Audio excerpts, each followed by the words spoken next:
समझ नहीं आ रहा अपने सैलरी इंक्रीमेंट का क्या करूं। बेटा इतना क्या सोच रहा है, अपने म्यूचुअल फंड्स के एसआईपी का टॉपअप करा ले। This is the right time. क्या समझ में नहीं आया। बेटा इतना क्या सोच रहा है, अपने म्यूचुअल फंड्स का एसआईपी टॉपअप करा ले। This is the right time. आप समझा।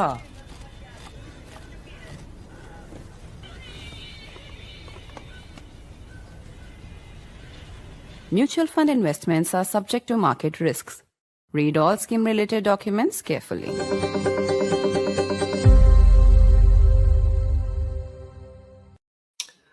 The United States has officially notified the so-called penalty tariffs. India is being penalized for purchasing oil from Russia. This, even as the Prime Minister in a public speech has once again said that no matter how much pressure is brought on India, India will resist that pressure and there can be no compromise on the interests of farmers and small entrepreneurs. The tariff war shows no signs of ending. If anything, it's only escalating. And another kind of war is also being prepared for. India's Chief of Defense Staff, General Anil Chauhan, today said if the country wants peace, it must prepare for war. He also said that while India and Indians are peace-loving, we cannot be confused for being pacifists.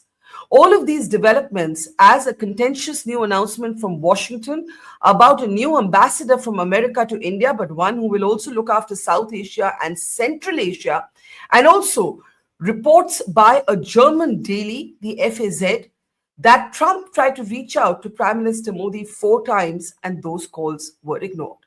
I'm Barkha Dutt. You're with the Mojo story. How will India react next? Trump's penalty tariffs are here officially. America has notified this penalty, arguing that these tariffs are being imposed because there is a security threat to American interests. India has rubbished this. In the last 24 hours, India's envoy to Russia has said that India will purchase oil wherever it gets the best deal. The Trump administration doesn't seem to understand that this is not a debate about oil, but a debate about sovereignty. The Prime Minister has once again sent a defiant message to Donald Trump. In a public speech in Gujarat, he said that there can be no compromise on the interests of farmers and Indian entrepreneurs, no matter how big, how severe the pressure is. In the meantime, Trump has announced a new ambassador after 7 months from America to India, but he's also somebody who will be looking after South Asia and Central Asia, reinforcing fears that Trump has plans of hyphenating India with Pakistan.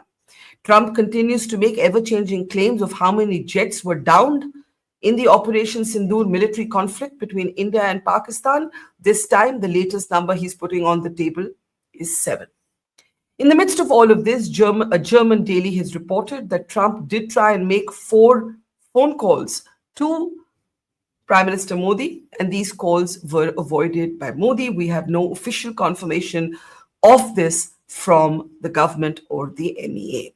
Let me introduce our very distinguished panel today as we look at this very complex situation, one that has not just economic ramifications, but actually very, very serious strategic ramifications. Former Chief of Army Staff, General VP Malik, is with us. Always a pleasure and an honor to have you with us, sir.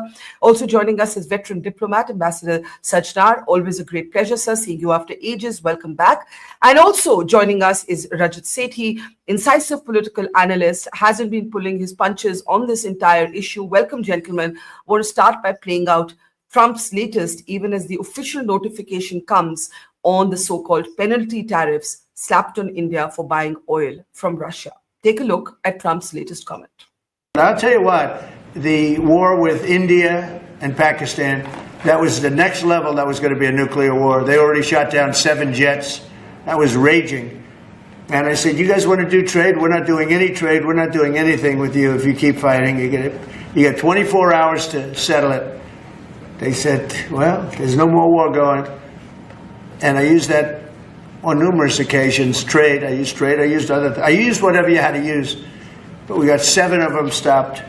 And the one I thought would be easiest, frankly, was going to be Russia and Ukraine. But that turns out to be some big personality conflicts. It's one of those things, but we're going to get that stopped eventually. We're going to get that stopped too.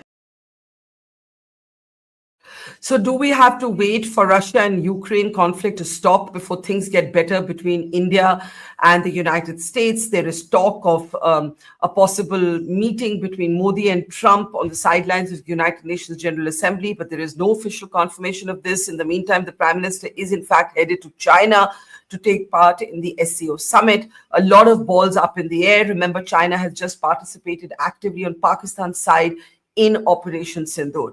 I'll start with you, General VP Malik, if I may. The security concerns that flow out of this are quite serious. They are quite serious because you have an adversarial China that you can't fully trust, a fraught relationship with America, Pakistan and Bangladesh cozying up to each other. We've seen high-level contact between both countries.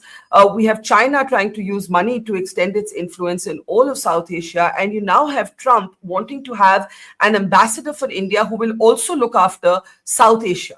So this is not a very, very predictable or a secure context for India. How do you see all the developments? Barkha, you are right in counting all the challenges that we have in front of us these days. But what you have not mentioned is the kind of strength that we have gained over the years. Incidentally, as far as American sanctions are concerned, or I would say Western sanctions are concerned, we have seen them in the past. In 1998, when we carried out the nuclear test, and I was Army Chief that time, and after that, we had to fight the Kargil war also. The sanctions were in place. And yet, we managed to take those challenges in our stride. And we did what we had to do. So, as far as challenges are concerned, I am an optimist. And I think that India today has the strength and has the political will to be able to overcome that. There will be some problems. As far as the security environment is concerned, yes, but then this is also a churning security environment which is taking place globally. So it's we are part of that global churning also. I think with some deft diplomacy and with our strength, which needs to be made up as early as possible, I think we should be able to overcome these challenges, and I'm quite positive about that. As far as security is concerned, I think we are already on the right path. We perhaps need some more support in terms of weapons, equipment, in terms of money, I would say more. And whatever industrial defense industry work which is going on, all the infrastructure work that is going on our borders, that needs to be hastened a bit as much as possible. But as far as taking on these challenges are concerned, I'm quite positive about that, and I'm quite sure that we will be able to overcome. You do well to remind us that we have been through worse times before with the United States of America, and I think that is instructive to remember at a moment like this. But you speak about deft diplomacy, and I want to bring in Ambassador Sajjanhar at this point. I think there's a feeling, and Jaishankar said this as much at a recent conclave in Delhi, that Trump conducts his foreign policy in public. The world has to get used to a completely different style of diplomacy. Rajat, whom we'll hear from in just a moment, has been arguing that the very formal style of diplomacy that all of you, fine officers, fine diplomats like yourself, are trained in, it doesn't work in the age of Trump. You need a different approach. You need a different tack. Do you agree with that, Ambassador Sajjanhar, that India has to change to deal with Trump, that India's diplomats have to change to deal with Trump? Or would you say that we don't have to become him?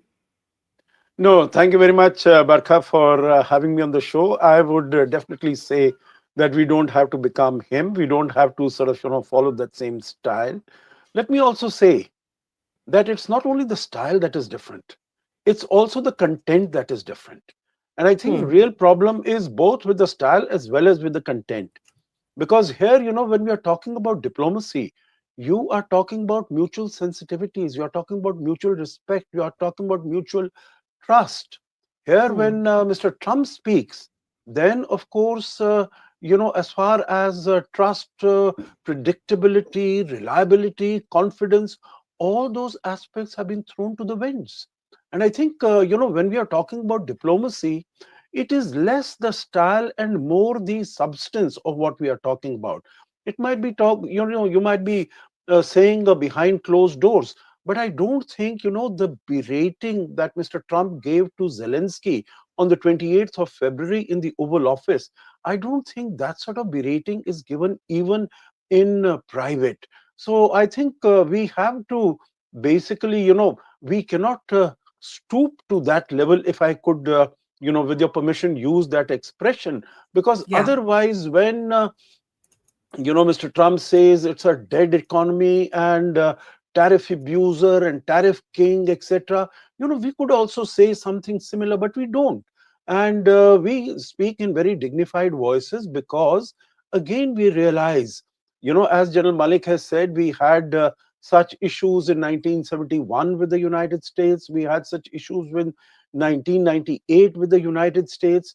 Now, if you get down to that level, like it's a street slugfest going on, in amongst Yeah. two unruly individuals, then it has repercussions and implications for much longer. But then we I, saw after 90, sorry, just last one comment mm, here. After 1998, we had, in 2000, the next steps of strategic partnership. We had 2005, we had the India-US civilian nuclear deal. And you look at the stage that we are in today. So I mm. don't think we want to throw the baby with the bath water, saying that everything is gone. No, we have to seclude, we have to isolate trade from all the huge areas where we are working today with the United States. The I hear you, Ambassador, but the problem with that is that Trump yet again has linked trade to the so-called ceasefire role that he claims for himself, not even realizing that how bizarre it sounds, because if there was really a great trade deal in this for India, then where are the signs of that? We're actually dealing with a 50% tariff. Now, Rajat, you hear General Malik and Ambassador Sajjanhar being quite like sanguine, we've been here before, we'll get past it, we can't become Trump. You have always argued, if we can come out of these pictures, you have always argued, Rajat, that the formalism, the old formal style isn't working. Now, we do know now that India's trade proposal is with the White House. The White House has not responded to it. And the trade negotiations, the visit by the American trade negotiators has not happened. Everything is up in the air except the announcement mysteriously of an ambassador in the middle of this. And there are two narratives around it. One, people who say, oh, he's Trump's guy, he has Trump's here, this is great. And other people who say this is really concerning because he's also the envoy for South Asia. What's Trump up to? How do you see it? Too many questions out there, but yeah. See, one thing I agree that, the long-term effects between India-America relationships would be dented to some extent, but we will find a way to recover. But on the other side, in the long term, we are all dead. So these are the two conflicting things which are going on. We have to course correct. Maybe we see economic value. A lot of economists are currently debating that almost 25% of our exports have a risk exposure because we deal largely with the American economy. A lot of people are trying to belittle it. It's not as simple because the other competing economies will have a significant advantage when it comes to trade. So it is going to impact. Our growth is going to take a hit. 5.5% is the growth numbers that we are looking for FY 25-26. Now, this is a material damage which is going to happen to India's economy. The clear problem right now is, while I stick to my point that we failed to engage with this new Trump administration, but I believe Indian government is waking up. They have appointed now two agencies to do backdoor negotiations and discussions with the Trump administration, which is a welcome move. And this is what I have been saying, that our diaspora is extremely strong. And in fact, one of the only leverages that we have right now is our diaspora in the US. And our diaspora is fully capable, if asked or if their help is sought, to sort of come in between the relationship and try and ensure that certain backdoors can be knocked in order to weather the storm and try to put some senses into the Trump administration's minds.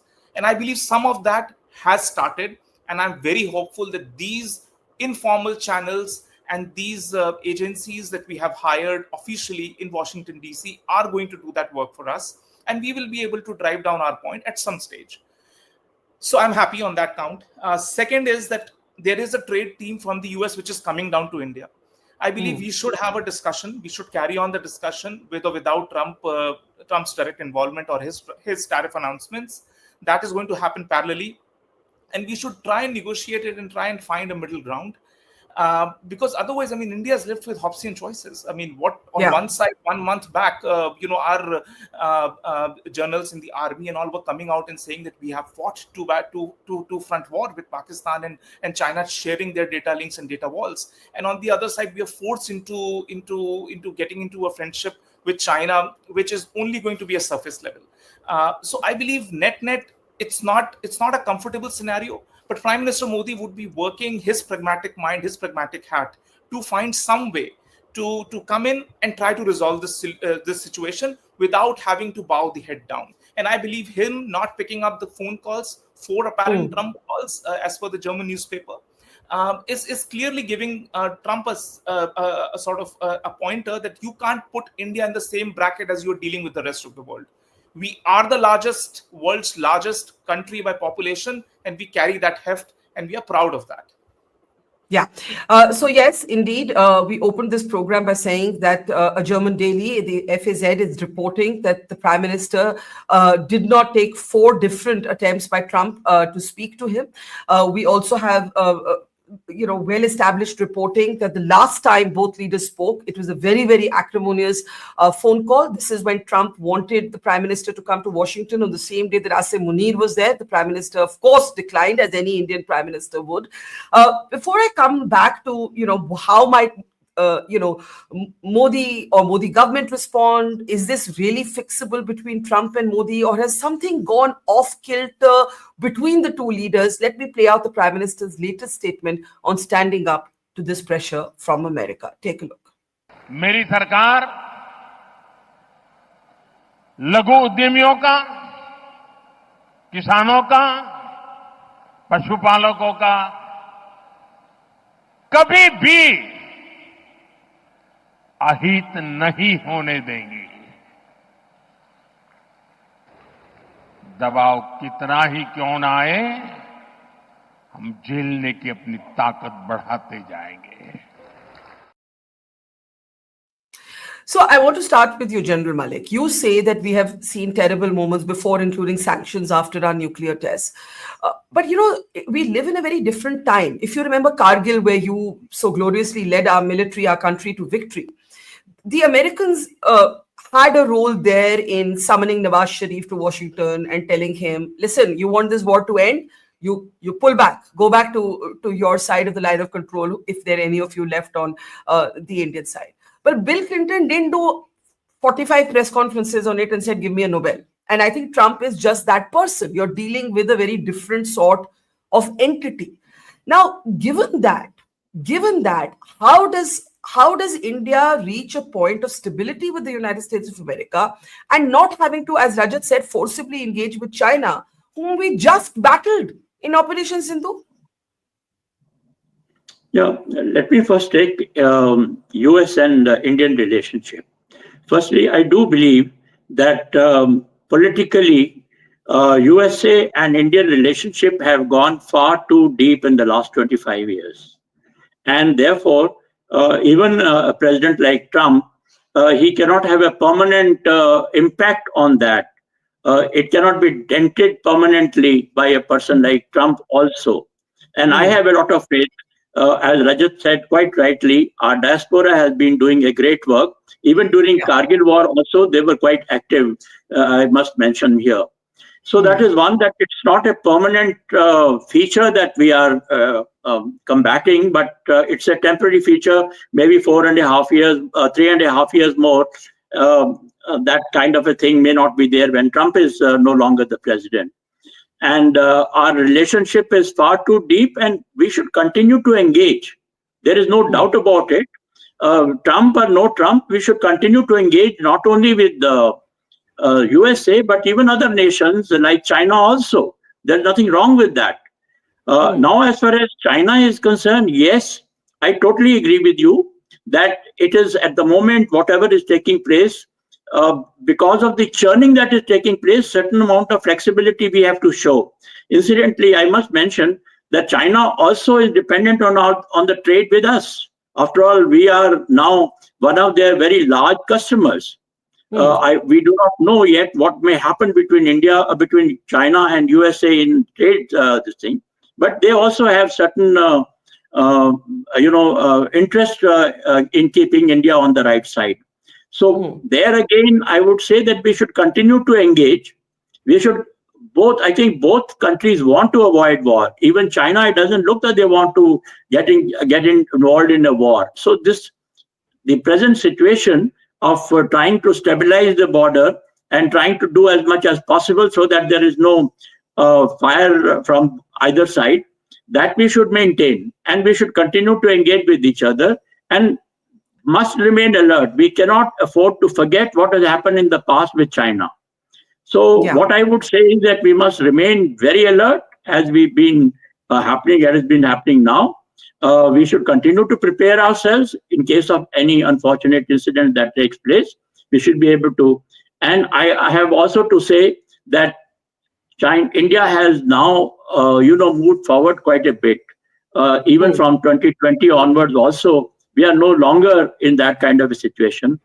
Though I have to also say that when the troops are in eyeball to eyeball situation, small incidents can always take place, and we should be careful of that.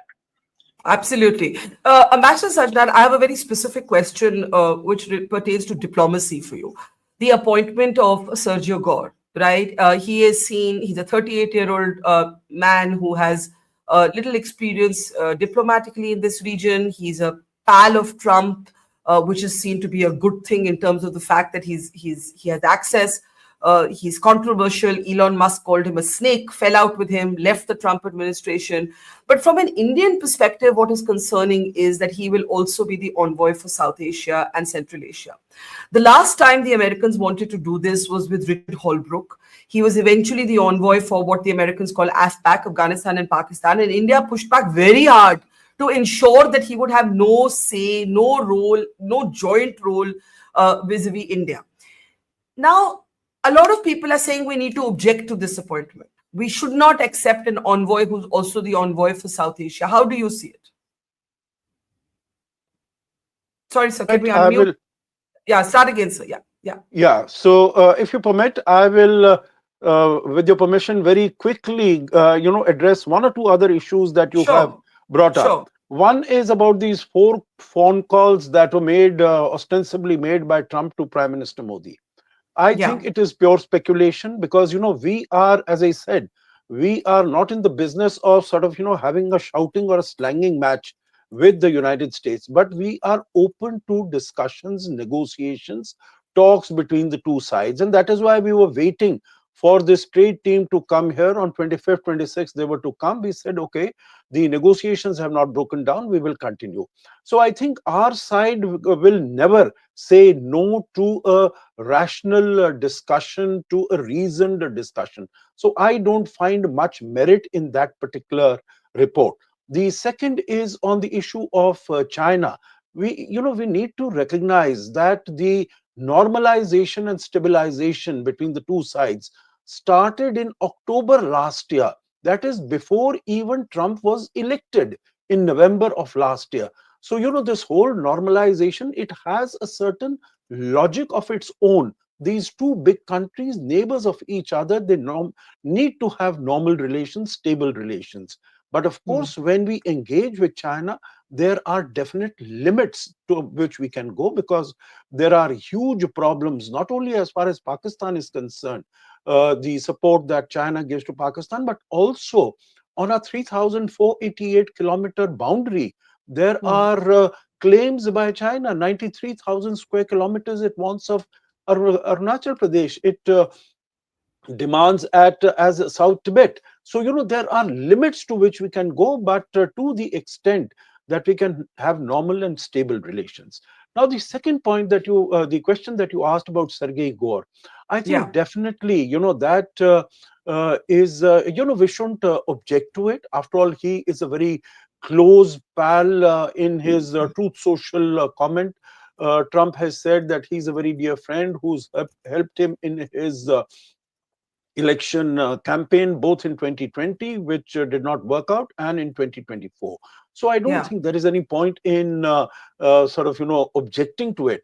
But definitely what the message it gives out is that rather than treating India as a sui generis partner, comprehensive global strategic partnership that is there with India, Trump is equating India with other countries of South Asia, which is degrading it, downgrading India to the level of other countries. And to the last point I'll make here, Barkha, is that to this argument that he has the ear of President Trump, Mr. Sergei Gore has no exposure to India.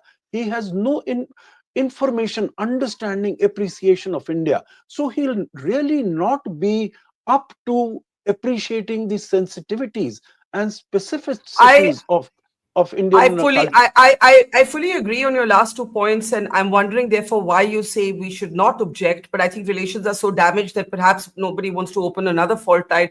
Rajat, how do you see it? How do you see the Prime Minister's public comments? Again, on this German paper, we only have what the paper is claiming. As I said, at least so far, we do not have an official response from the Modi government. The suggestion also is that Modi did not take these calls, not because he didn't want to talk to Trump, but because everybody is wary of Trump's public spinning of a private phone call. That trust to have a private, sensitive conversation with another world leader, that seems broken. I think that's the main thing. So that's point one. How do you see this report in the German daily? How do you see the Prime Minister's public utterances? And how do you see the appointment of this envoy who's also going to be looking after South Asia and Central Asia? If you look at Prime Minister and his sort of dealing with people, he's one man you can't deal with under duress, and he has shown that time and again. I think we lost the link to Rajat there, but he'll reconnect. Ambassador Sajjanhar, if I may just complete my question to you and General Malik on Gore. You do find it degrading, you do find it problematic, but you're saying we shouldn't object. Why is that? Rajat's back, but I'll allow you a quick sentence in there. Ambassador Sajjanhar? I cannot think of any time where we would have objected, to an important diplomatic assignment or ambassadorial nomination, and this has gone out in public. Normally what happens, Barkha, is that these note verbals are exchanged in private, and then the comments from one government to the other are given in private. So if any change has to be made, it is made in private, and some other name will be given. They are never. But that's the problem, sir. The back channel is what seems to have broken between. No, the US system is different. US system is different, Barkha, because for them they announce the appointment, which has to go to the Senate for confirmation. So their system is quite different. So under those circumstances, an important relationship, as you mentioned yourself, and we are in difficult times. So at this time, we don't want to destroy it even further. Rajat, we lost you briefly, so just go ahead. I think you're back. Go ahead. I was just mentioning very quickly that Prime Minister is one individual who doesn't operate under duress. If you want to put a gun on his head and try and push him into some kind of a negotiation, it won't work. So if we go, and there is a big if as to what the German newspaper has presented, I believe it might as well be the case that Prime Minister doesn't want to engage till the trade negotiations that are going through a proper channel don't reach to some kind of a call where the political decision making has to finally come in and stamp over it. And I don't believe he will just get onto a call, especially after so much water has flown. So I believe he is positioning India as a tough negotiator with a man who self-proclaims that he's a deal maker or a tough negotiator himself. And I don't believe that this is going to go down Trump's way, the way he has dealt with other leaders around the world. Look at the Koreans, look at the Japanese, and it's actually downright embarrassing the way with which these head of the states of other countries and the European countries have been sitting in and trying to deal with Trump. I, as an Indian, feel that if my Prime Minister has not taken 4 calls of President Trump, it is something that I am proud of. And I, as a citizen, is going to walk an extra mile and contribute to my nation's overall glory if push comes to shove. And I believe a lot of Indians will find pride in that. We don't want to get into a situation where we have to bow before the Americans the way they want to set the narrative around. Again, having said that, and I keep on repeating, it is an important relationship. And given the Hobbesian choices that we have, this is still lesser evil than that is out there. We still have to salvage the situation. We still have to break the mold, a very, very structured, formal mold that the bureaucracy presents, to find ways where there can be some common areas where we can very quickly converge on.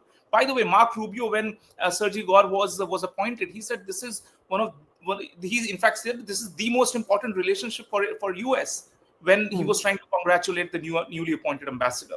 So I believe within the second rung and the third rung in the White House currently, there is a sense that what Trump is doing is wrong. There is pushback coming, and Trump will climb down from his very stiff position. And therefore, we need to ensure that we carry on with the way with which we are trying to deal with. Of course, and using the back channels that we have. Okay, Ambassador, give me a second. I just want to play out since Rajat made this point. It's less problematic than everything else that's out there. I think that's very important. And China is eventually what comes to mind. Of course, as General Malik said, you engage with China, but you remain careful. We had a very interesting speech by Chief of Defense Staff General Chauhan just earlier today, talking about how India's love for peace should not be confused with pacifism, that if you want to actually have to prepare for war. Take a look. India has always stood on the side of peace. We are a peace-loving nation. But don't mistake, we cannot be pacifists. I think peace without power is utopian. And over here, I like to quote a Latin quote, which goes like this: "Si vis pacem para bellium," which translates, if you want peace, prepare for war.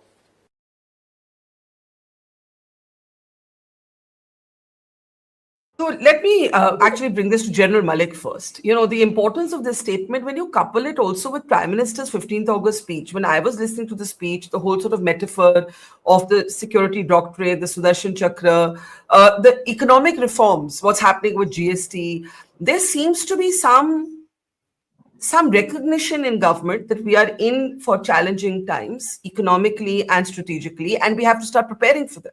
Preparedness seems to be, in a sense, the word of the month. How did you look at CDS General Chauhan's comments? No, I think I agree with you.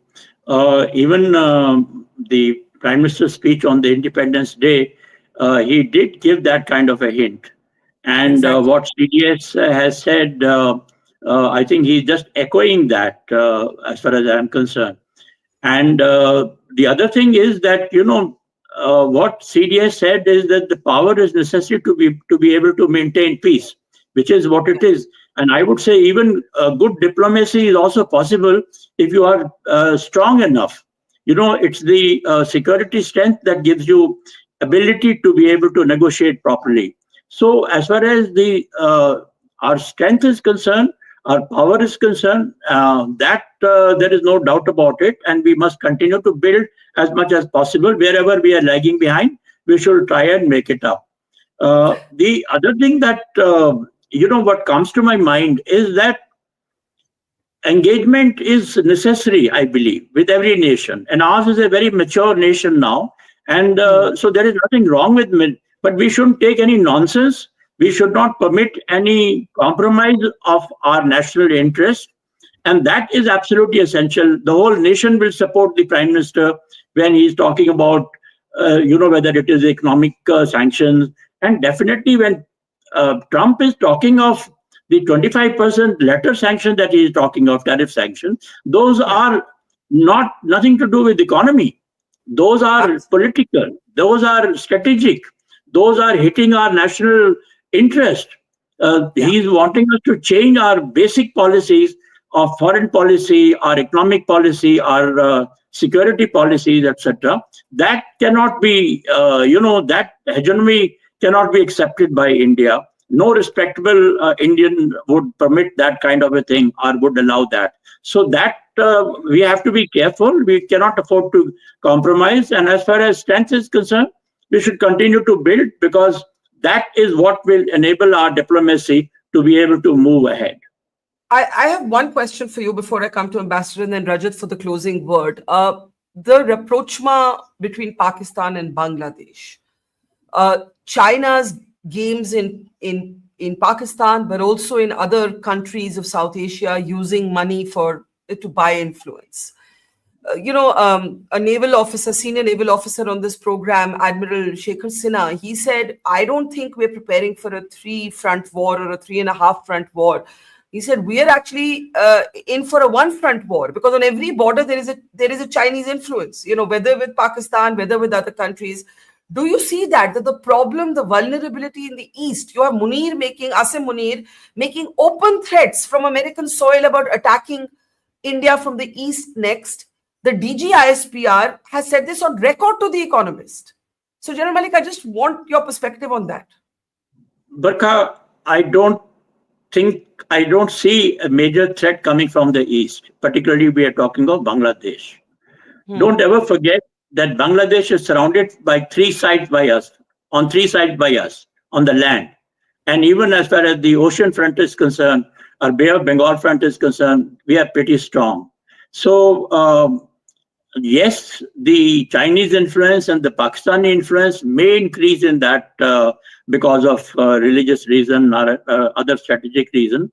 But I can't see Bangladesh trying to threaten us, because there will be very, very strong retaliation, which we can do anytime. As I told you, the vulnerability is geographic as far as Bangladesh is concerned. And I'm not talking of this comparison strength that we have, thing. But yes, the influence can increase, and that can be an irritant, no doubt about it.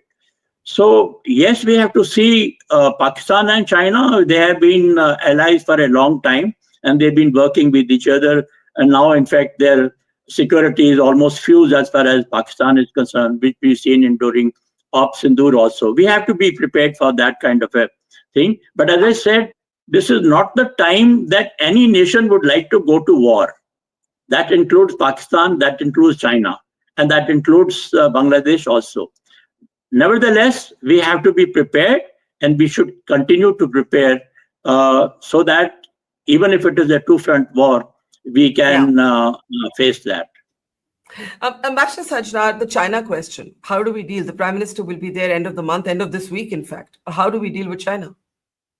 I think exactly as we have been dealing with, we have told them that, as far as, it's an important relationship, because we are neighbors, and China is the 2nd largest economy, the big military power, getting stronger. So we have to have normal, stable relations. We have told them the 3 mutuals, mutual respect, mutual interest, mutual sensitivity.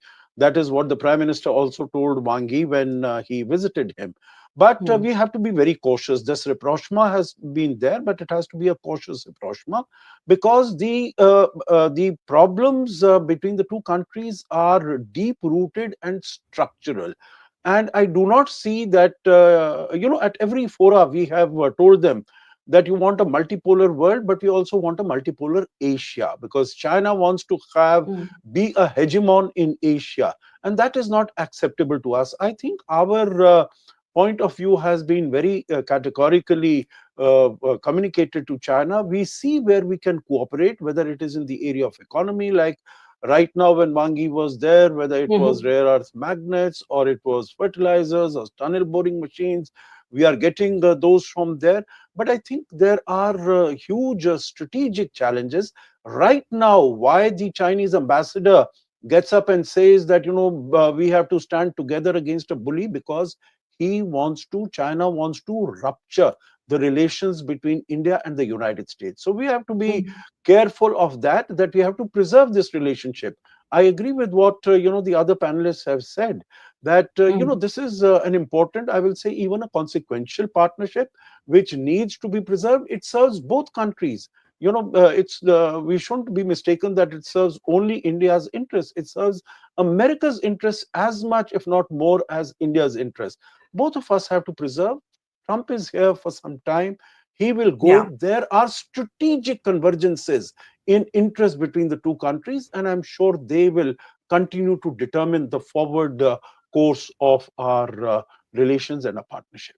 Rajat, final word to you. One of those strategic convergences was seen to be India as a countervailing power to China. If Trump actually cuts a deal with the Chinese, that will no longer be what Trump will look to India for.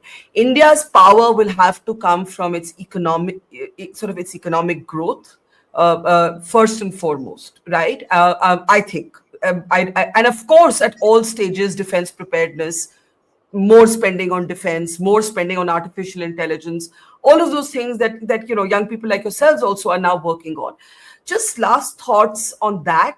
And also, what do you think the Prime Minister meant when he said he was ready to pay a personal price, but he would not allow pressure in this space?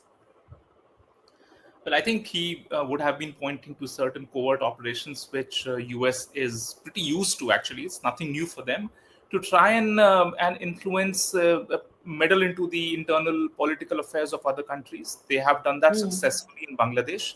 They would want to attempt at every other sort of a wall that is in their otherwise well thought out strategy. If Prime Minister Modi acts as a wall, he would be a target. And I think that is what he is referring to. But again, see, I don't imagine that we have ever been in the recent history been at such a complex sort of a scenario or a position in. It's clearly a multi-front multiple fronts have opened all together. I mean, on one side, you would want to ensure that the Americans do not carry that hegemonic character while dealing with us. But on the other hand, you're seeing that this anti-India hatred is now trickling down into their MAGA base. So much so that it is taking into a different character of attacking H-1B. And every single office bearer in the Trump administration is currently talking against H-1B. The trucking visa has been stopped. The green cards have been cancelled. The H-1Bs would be stopped and reformed. I believe the decoupling between India and America would take a greater pace over the next 2-3 years. These are challenges which I don't think our bureaucracy has ever dealt with. And on top of that, our trade is going to reduce. AI is going to, affect our IT industry in a big way. So on the economy front, on the defense front, we are seeing that this one common front of China all around us, that becoming much more serious. On the Bangladesh front, I don't think conventional war was being talked about. It's the unconventional, this irritability that Bangladesh can create in our northeast and in our West Bengal. Terror attacks can be intensified through Bangladesh. All of those are new challenges. And I believe, therefore, it requires a very deep sort of, rethink around what India should be doing over its next decade. It was some sort of a settled affair for the past 10 years or so of Modinomics and Modi's style of functioning and his tenure. But I believe every single assumption is currently has to be, addressed again and rethought through. We leave it there. There are so many balls in the air that as you jump to catch one, there's another that comes up in the air for you to catch. It's a time for agility, and that's all that I could say. Though, of course, that's easier said than done. I'm sure the guardians of India's strategic and security interests, we definitely place our trust in them. But these are challenging times, and we have to come together as a country, I think, above all, to recognize that. Thank you so much, Rajat, Sethi, General Malik, Ambassador Sajjanhar. Always a pleasure. Thank you and see you soon. It's great to see you here. Thank you for watching our work. If you haven't subscribed yet, don't forget to click the bell icon and subscribe to Mojo Story and support independent, robust journalism.